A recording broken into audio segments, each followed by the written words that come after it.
happening? City Hope family. Sometimes y'all just act like you're more excited to be at church than other times. Today's one of those days.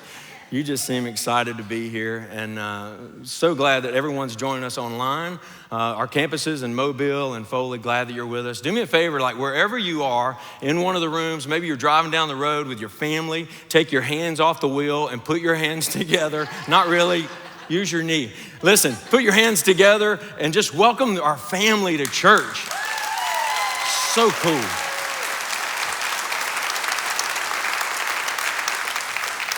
Man, this is awesome. So here's what I'm gonna do. I'm gonna jump on in because I feel like I've got a good bit to cover over the next few minutes. So I'm gonna jump in, and as you know, we're in the middle, or kind of wrapping up, not today, we got a little bit more, a series, and we've been in this series for a few weeks, Me, My True Self, and God. And so I just wanna jump right in the middle of that series. And I wanna start by asking a question. Have you ever, scratch that, I wanna start it differently. I wanna start it this way. You know this question because you ask this question on a daily basis, but have you ever noticed how you can ask the same question, same words, two different ways and get two totally different responses? For instance, you do this all the time. You're walking down the hall, you pass somebody, and you don't even break stride. Like you may not even look up. It's literally how are you doing? And you can answer that in about less than a second, actually. So it's like this, it's, hey, how you doing? Good, how you doing? Good, boom, and it's over. It is literally over. But have you ever had that person, I feel like I do this a lot, and I have people recently that do this a lot to me. They stop and they're like, how are you doing? I get this weekly now, it's crazy. So it's like, how are you doing? And I'm like, so literally the same question, asked a little bit different way, but the same words, I can answer it in less than a second, or I can say, hey, do you really want to know? And how much time you got? Like 5 minutes? You want the 20-minute version? You want the hour and a half version?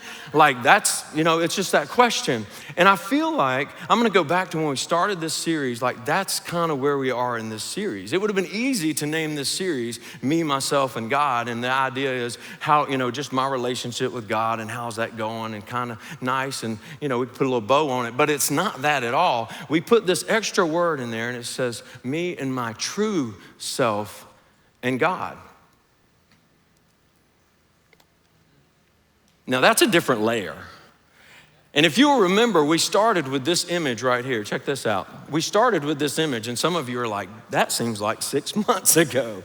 I forgot all about the iceberg. Leanne and I were talking about it, and we're like, man, that was so long ago. But the idea is, like, this is all us, and if you see an iceberg, you're typically looking at 10 to 15% of it because there's so much under the surface, and you and I are a lot like that. Let me tell you, the part of me that you see is this part up here. It's the part that I let you see.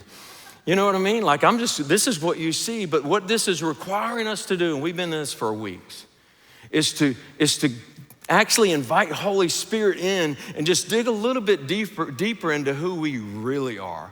Us and our true selves and God. And some of you may have been on this journey, and some of you may have just been showing up and enjoying the worship and kind of missing it. But I'm telling you, you're missing a great opportunity to just dig a little bit deeper. And here's a question we keep asking pretty much week in and week out. And it's this question right here. Are you becoming a fully formed follower of Jesus? How is that going for you? Like maybe think about looking in the mirror and just like asking yourself, am I becoming a fully formed follower of Jesus? Or am I just in this for the benefits, Like what is that? What does that look like? How are we doing with that? And it's really a personal thing. It's extremely personal. And a good question, this isn't the one and only question you can ask, but a good question you can ask is just look in Galatians when Paul gives us the fruit of the Spirit. Check this out. How is this working out for you? Because the Holy Spirit produces this kind of fruit, and how's this fruit looking for you? Love, joy, peace, patience, kindness, goodness, faithfulness, gentleness, self-control. If you've been around church a little bit, maybe you memorized this really fast. So the fruit of the Spirit, or maybe you've been in kids ministry, and you made a little song. Or this fruit of the Spirit is love, joy, peace. But do we slow down? Let me ask you this. How is love, for instance, how is it growing and maturing in your life? Is it growing and maturing in your life. Patience. No, let's go to another one. Let's not do that one. Kindness. You've heard about my patience problem. Kindness. How's that going? Is it growing? Is it maturing? Is it there at all? Because this is some fruit. This is like just a little assessment. You know, if I'm going to be a fully formed follower of Jesus, is this anywhere goodness? The last one's interesting to me, and that's really where I want to camp out today. Self-control. Self-control. And I think it's interesting to me because when I think about all of this, I'm like, everything comes from, is love, God, you're giving me love, joy, peace. And then all of a sudden it's like self-control. God, you're gonna give me all these other things, but you're not gonna control me, which I kind of wish he would, to be honest with you. I would be a better person if he would just control my thoughts and my actions and anybody else? Y'all with me on that? You know what I'm saying? Just step on in, God. And we're like, God's a gentleman. He don't take it. Well, just stop being a gentleman and step on in and take control. But he doesn't do that. It's self-control. So let me just ask you a couple questions. What does self-control look like? How is self-control going for you? Is it maturing? Is it growing in your life? How well are you controlling yourself? You just like sit on that for a second, or I'll move on. Here we go. Listen, do you know where self ends? Because if you're going to control self, do you know where self ends and others begin? Has that boundary been established?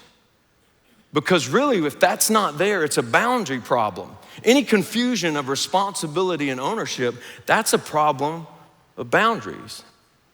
And I'm gonna talk more about that as it speaks to self-control over these next few minutes. But it's a problem with boundaries. Check out Proverbs 25.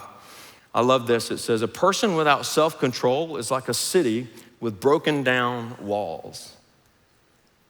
A person without self-control is like a person that has no boundaries. There's nothing between you and the other person. There's nothing between you and the next thing. It's like this city with broken down walls. So you probably know where I'm gonna go. I wanna talk about what boundaries are. So let's start with this, just so we're all on the same page. We can look at it this way. Boundaries, look at this. A boundary is a property line that separates what you own, who you are, what you're responsible for, and others. I'm gonna say it again. A boundary is a property line that separates what you own, who you are, and what you are responsible for, and others. Now, in some areas, this is incredibly easy. Some of you own a home or you're renting a home and you're in a place where at some point the property corners were established, the boundaries were established. You know where the lines are, like you know what's yours and what's not yours. You know what part of yours is you can cut inside of that, you can cut the grass, you can not cut the grass if it's your property. You can plant a tree, plant a shrub, cut them down, cut them, whatever. You know what I'm saying? But it's been established and you kind of know what those property lines are. Everybody with me? Now I'm talking about in the physical, I'm talking about as it relates to land, as it's whatever. So matter of fact, it's so established that if you wanted to come in and build a fence, you could build a fence without the threat of trespassing onto someone else. Like you can build a fence. And I don't know if you've ever done this before, but if you've ever started down the journey of building a privacy fence, the awkward conversation with your neighbor when you get that thing started. You know what I'm saying? You're running a string, you're getting ready to go, and you're trying to do it when they're not home, and then they come out, what's up, neighbor? How you doing, buddy? I'm doing good, how are you? You know, because you got this relationship, and they're like, what you doing? I'm just gonna build a 6-foot wall so I don't have to look at you and your stuff anymore. That's not why you're building the fence. Well, maybe it is, I don't know. Anyway, that has nothing to do with this, but it's awkward. But the thing is, you can do it because you know where your property lines are. You know where the boundaries are. The point is, I know where I end and my neighbor begins because there's a boundary there. So I know what I can do inside of that. And there's a problem if you don't have boundaries established. Let me show you what the major problem is this right here. When there are no established boundaries, the major problem is trespassing. Because if you don't know where the lines are, then you will unknowingly step over into somebody else's property. They can unknowingly step over onto your property. Like nobody has a clue where it is. So you can just step over. And you know I've got a story with this. So years ago, I was hunting and when you're speaking, I want to say hunting, but it just doesn't come out right. So I just got to say hunting. So I was hunting, and I was in an area, I was actually out of state, and I was hunting with some of my in-laws, and I ended up the first year I went there, it was, I had no idea where I was. We're in the middle of the woods, and there's a camp, and my father-in-law said, I'll tell you what, this afternoon, just anywhere over in that area, take off, and we'll hunt over here, so you just do your thing. So I took my tree stand, and I go walking out through the woods, and it's gorgeous. And I find this place where I want to hunt, and they're like, just leave your tree stand there, and the next morning you won't have to look for it in the dark, and you can go find it, no problem. You can hunt there again the next morning. So I hunt, and no luck. And I come back, and we go back to the camp. We spend the night, and the next morning I walk back out there, and I'm walking back through the woods, and I'm unfamiliar with it, and I'm looking. I'm like, I know this is where I was yesterday afternoon. And I keep looking till finally I got a flashlight, and I get to, at some point, I'm like, I know this is the tree. And the closer I get to that tree where my tree stand was, I realize there's a note on my tree. My stand is gone, and the note says something like this. It says, hey, you're trespassing. I have your tree stand, and if you want it, call this number. That's a predicament, you know what I'm saying? Because now you're gonna be like, hey, I'm the guy that trespassed onto your property, and I didn't call, but somebody else did, and there's a whole nother story. Like, it went on for months. It was, oh my gosh, somebody just took the hit for me, and it was amazing. But listen, I did it, I was so innocent.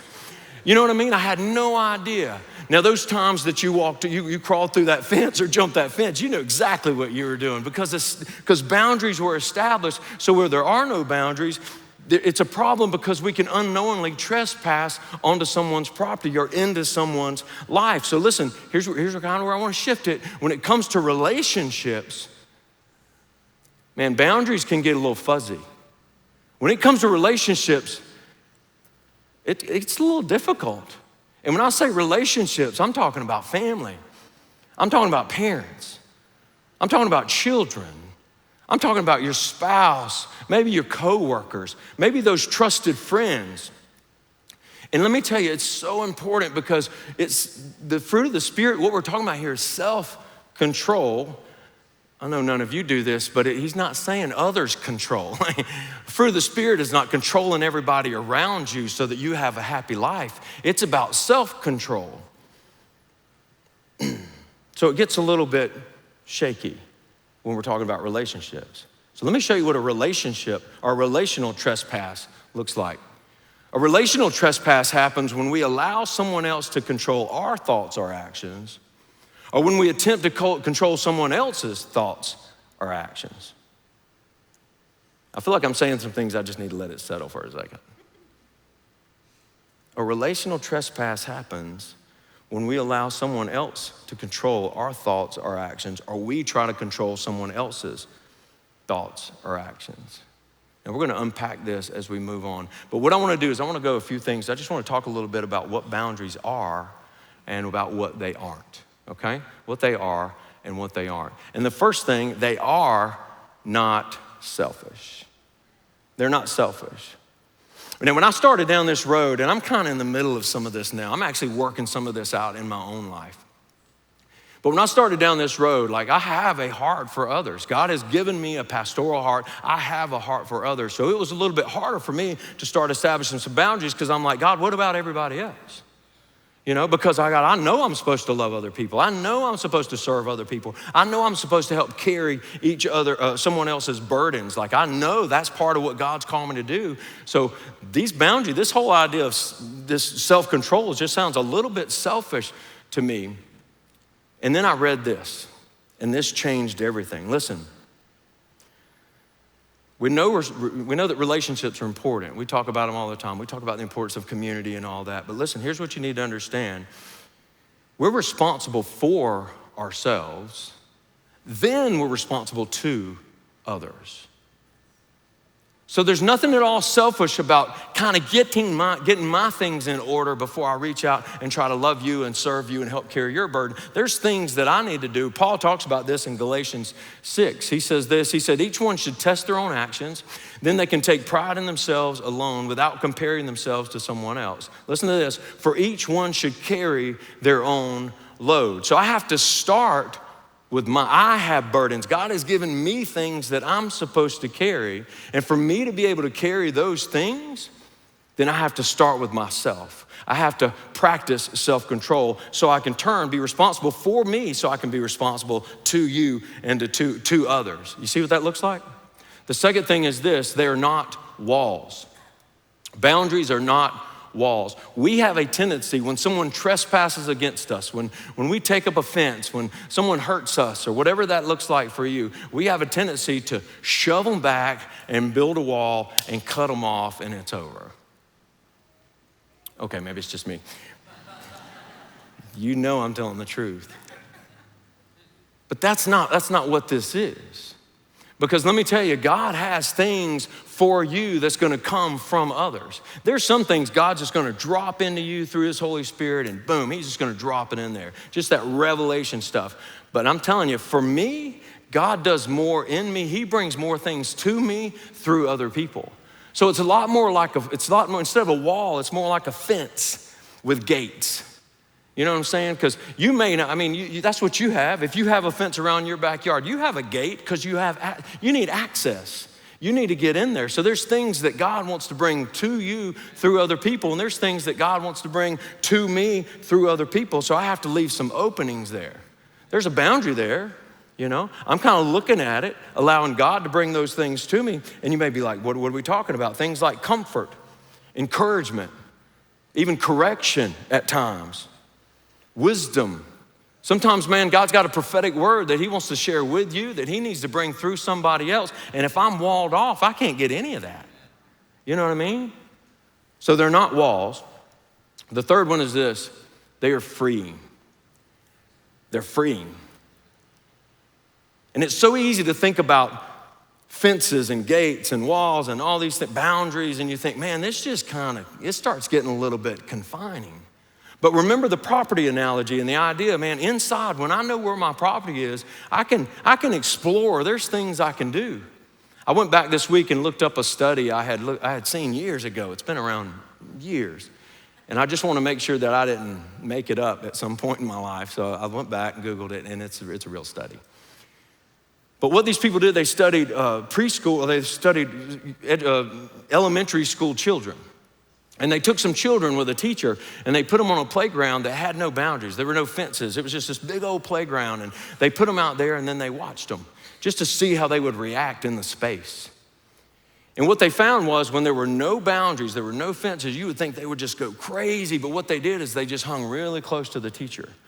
Just out of, they didn't want to get out of sight of the teacher. It's almost just like it was safe. They wanted to stay there. And then they took another group of children and another teacher and they put them in a playground that actually had a fence around it. And again, you would think it'd be kind of confining, but what they found was the kids just scattered. They went to all the four corners, like they explored, they moved around. And that's how it is with us. When we can establish where we end and someone else begins, it's actually freeing. I mean, we have room to explore. We have room to rule inside of that area with God's help. He'll lead us in that. So they're incredibly freeing. They're not something that, really that confines at all. And this, I believe, is one of the most important ones. And this is the fourth one. Boundaries are your responsibility.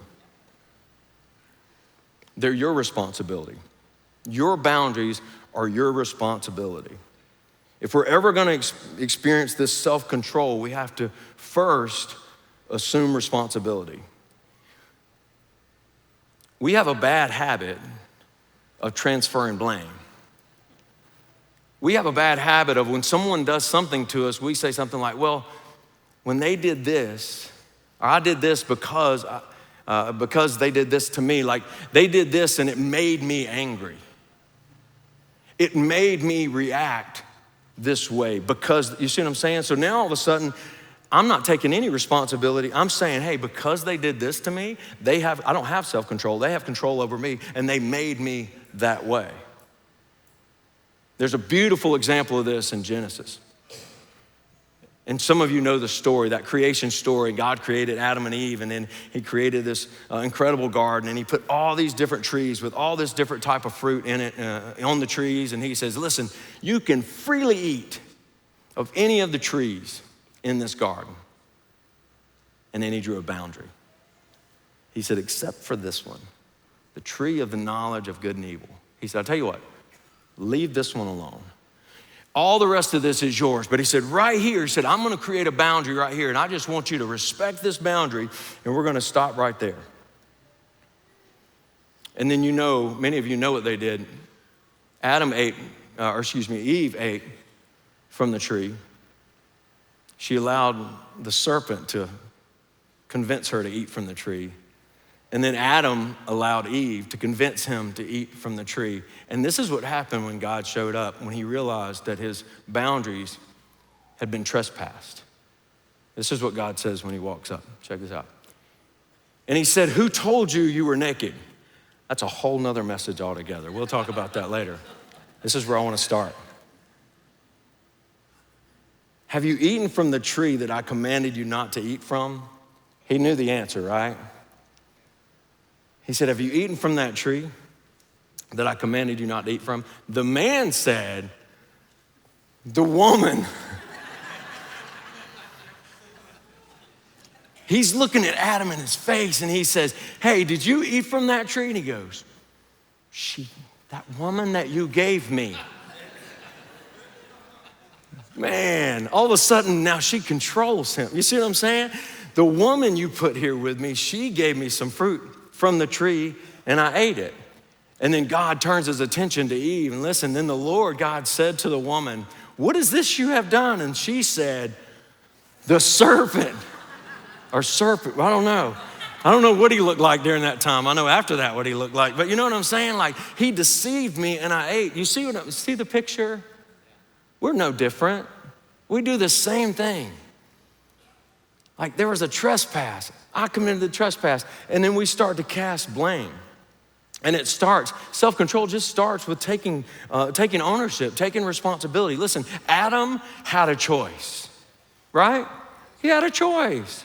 Y'all are so quiet. Adam had a choice. Eve had a choice.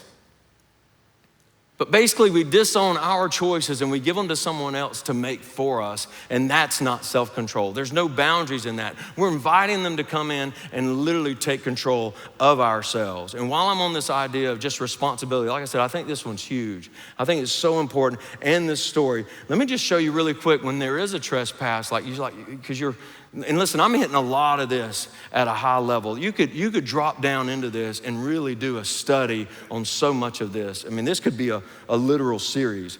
But what do we do when there is a trespass? 3 things. I'm not gonna dwell on them, but you confront and you enforce the trespass or reinforce the trespass, and then you forgive. And I'm not gonna pull up the scriptures, but if you'll go to Genesis 3:14, you'll see that what the Lord did. The Lord confronted the serpent. And he said, hey, because you trespassed, here's what I'm gonna do. And he cursed him. And then he looked in Genesis 3:16, he looks at the woman. And he said, hey, because you did this, and you may be like, this is rude, but because you did this, he actually enforced that. He confronted that because she trespassed, and then he actually went down this line of what the curses are gonna be for her. And then he went to Adam and he said, hey, so you see what I'm saying? He confronted the trespass, and he even goes a step beyond that. Remember I said they could go into the whole garden? Listen to what he did. He confronted the trespass, all right? So he let them take control of their own lives. He let them make their own decision, and he let them take control of the consequences that came with it. So not only did he confront the trespass, but he reinforced the boundaries by saying, you know what? I need you to get out of the garden. He had to adjust those boundaries because they were just a little too close. And he said, I'm gonna put a cherubim there, and I'm gonna put a flaming sword, and I'm just gonna keep you. So now he's like, I'm gonna keep you from stepping in. So he reinforced those boundaries in a big, big way. What's interesting to me is God could have done anything. He knew their thoughts. He saw them. When all of a sudden they were eyeing that tree and they were thinking about it, you realize God could have just went, he could have just removed the tree altogether. I'm gonna take away the temptation. I'm just gonna snatch that thing right out of here. Or when they took a step toward it, he could have went ahead and put the cherubim there. He could have went ahead and put the flaming sword right then and there and said, you know what, now I'm just gonna block them out. I'm not gonna let them get to it. He could have kept the serpent from even showing up to tempt them. There's so many things, but like I said, what he did, he allowed them to take control of their decisions and control of the consequences that comes with that decision. I could give a lot of examples right here of how we step outside of self-control, step across the boundaries maybe we've established, and we try to control someone else so that they don't have to face certain consequences, and we end up being their provider. We end up being their source. We end up being on and on and on and on and on. I'm telling you, it's about self-control. It's about taking responsibility for ourselves. Not giving that responsibility, not giving that control away. So what I want to do in the last few minutes, I just want to talk about how to begin establishing boundaries. And when I'm talking about boundaries, remember this, they start with you, okay? They start with you. It's about where do I end and where am I going to allow others in? So this is where you start. And this is it sounds simple, but it's not easy. We've been around this all year long. John 15, abide in Jesus, abide in the true vine. He said, hey, I'm the true vine. If you'll just abide in me, you will bear much fruit. Because we're fixers, that's just kind of our nature in our country. We just fix things. What we will do is we will sideline or we'll sacrifice our relationship with Jesus.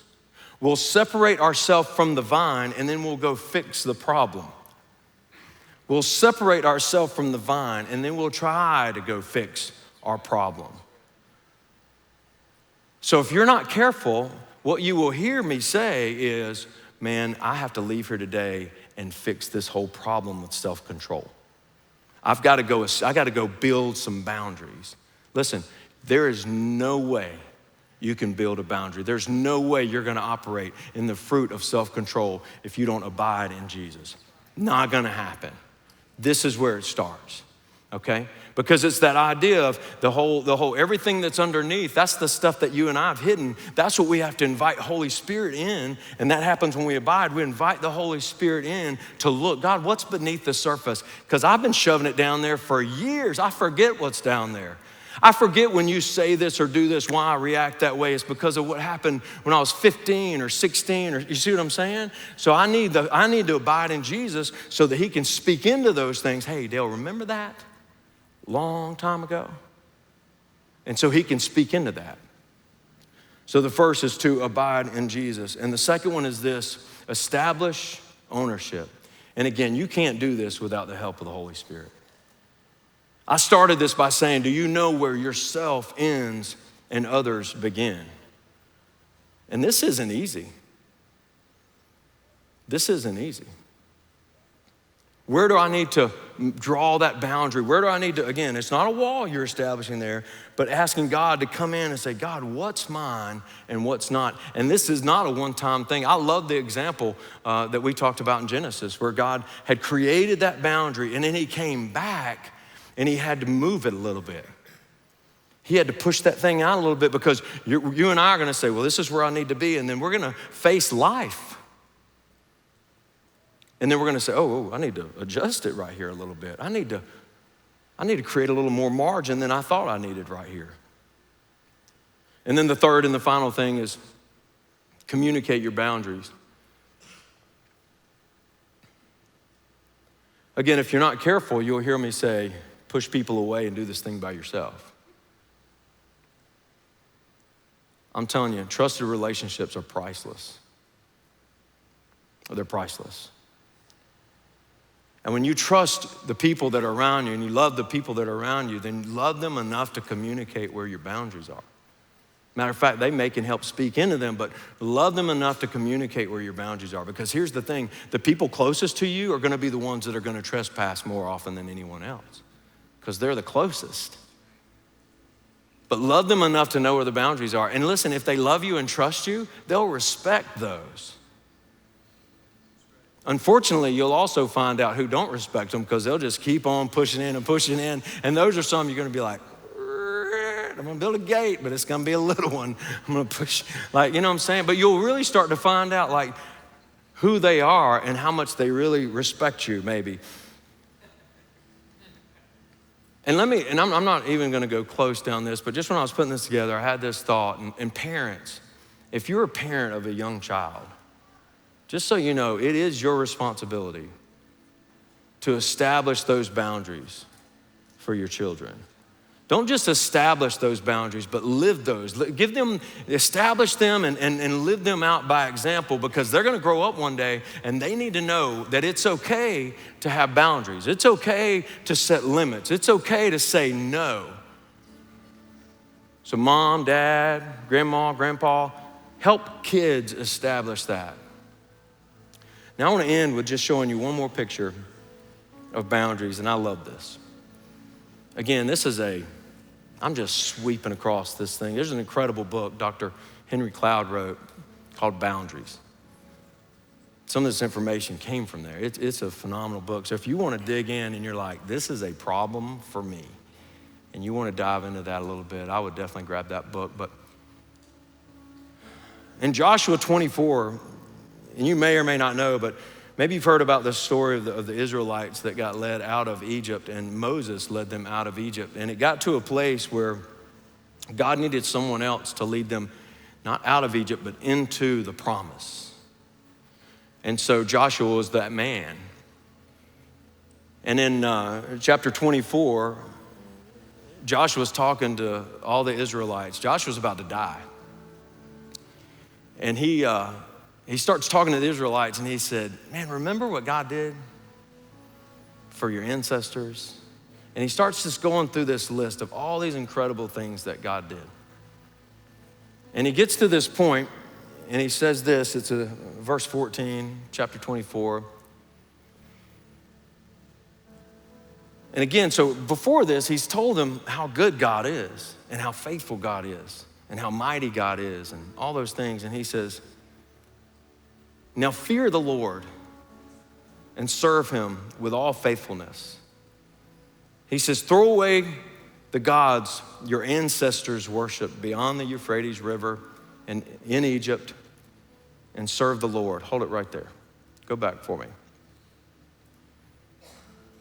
This is a beautiful picture of him being responsible to the Israelites. He said, hey, God's done all this. God's amazing. Serve the Lord. Throw away those other gods, man. They've never helped you like God's helped you. Throw away all those other gods and serve the Lord. Now watch what he does. But he draws a line and he doesn't trespass. He gives them an option to choose. Listen to this. Now go to the next one. But if serving the Lord seems undesirable to you, then choose for yourselves this day whom you will serve. Whether the gods of your ancestors served beyond the Euphrates River, or the gods of the Amorites in whose land you are living. So what he does, he starts off saying, I'm responsible to tell you about how good God is. But he says, you know what? I'm not responsible for you. I'm not responsible to make that decision for you. You get to make that own decision, and you get to live with the consequences.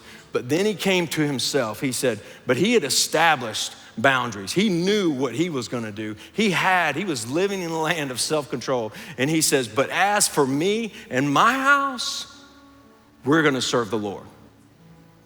You see what he did? We're responsible to other people, but if he had not figured this out, he was no good to anybody. He had drew that line and said, I'm gonna serve the Lord regardless. You can do what you wanna do, you can say what you wanna say, but as for me and my house, we're gonna serve the Lord. I'm gonna react the way I'm gonna react because I'm gonna operate in self-control. Your actions are not gonna make me react. You see what I'm saying? What you say, what you do, what you don't say, what you don't do, that's not what's gonna send me off. You're not gonna control me. I'm gonna operate in self-control. I have these boundaries, and I'm not gonna trespass into yours, and you surely aren't gonna bring those gods into mine. That's just a beautiful picture of what this looks like.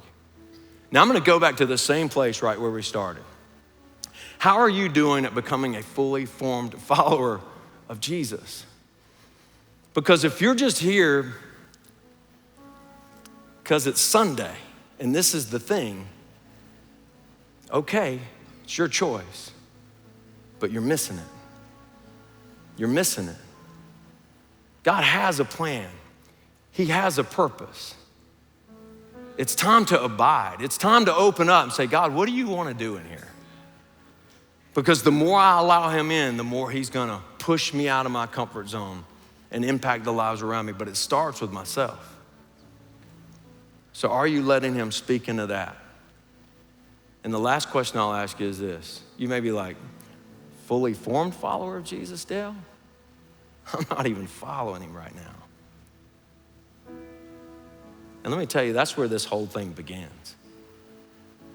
And I get it. We've all been where you are right now. I have no idea what that was. I feel like it's something I did, but I don't think I did it. I'm blaming you. Sheesh, lighten the mood.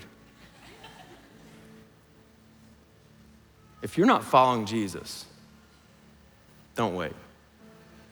Let's do this. I'm telling you, it's amazing. Do me a favor, if you will, bow your heads, close your eyes. The other campuses, online. Maybe today is the day that you want to make that decision and say, Dale, I want to follow Jesus. I don't know what it looks like. I don't know what it means tomorrow, but I want to make that decision today. If you will, just raise your hand. I want to pray for you.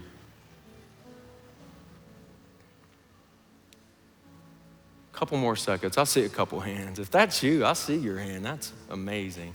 I know in our other rooms, our other environments, online, some of you are making a decision today. Father, I thank you for the decisions that are being made right now. God, you are John 15 talks about it. You are the true vine. And God, some of us right now, some of your children are connecting with you right now for the first time. And God, we celebrate that. It's such an incredible journey they're beginning right at this moment.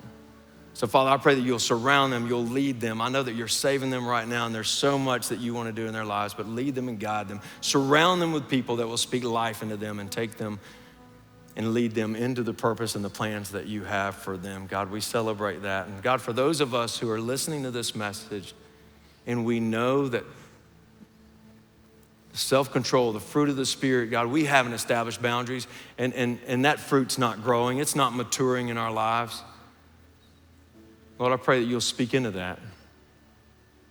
Help us go on that journey to figure out where we end and where you begin. God, we can't do this without you. Don't let anybody try to sacrifice their relationship with you to go work on this idea of manufacturing fruit, which we can't do that anyway. God, you manufacture the fruit. All we have to do is abide in you, listen to you, trust you. This message, this series is for us. God, we thank you for your goodness, all that you are, all that you're doing, and all that you're gonna do. In Jesus' name, amen. Love y'all.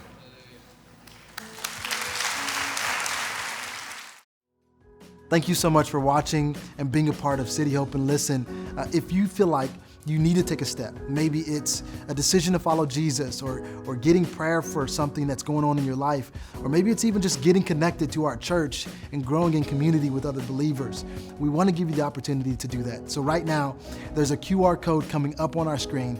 Follow the link and give us the opportunity to connect with you. Because if we know anything, it's that content alone is never gonna help you find the life change that God has for you. So look, give us the opportunity to connect with you. We'd love to get to know you and help you grow and be a part of our church. But we love you. Can't wait to see you next time right here at City Hope.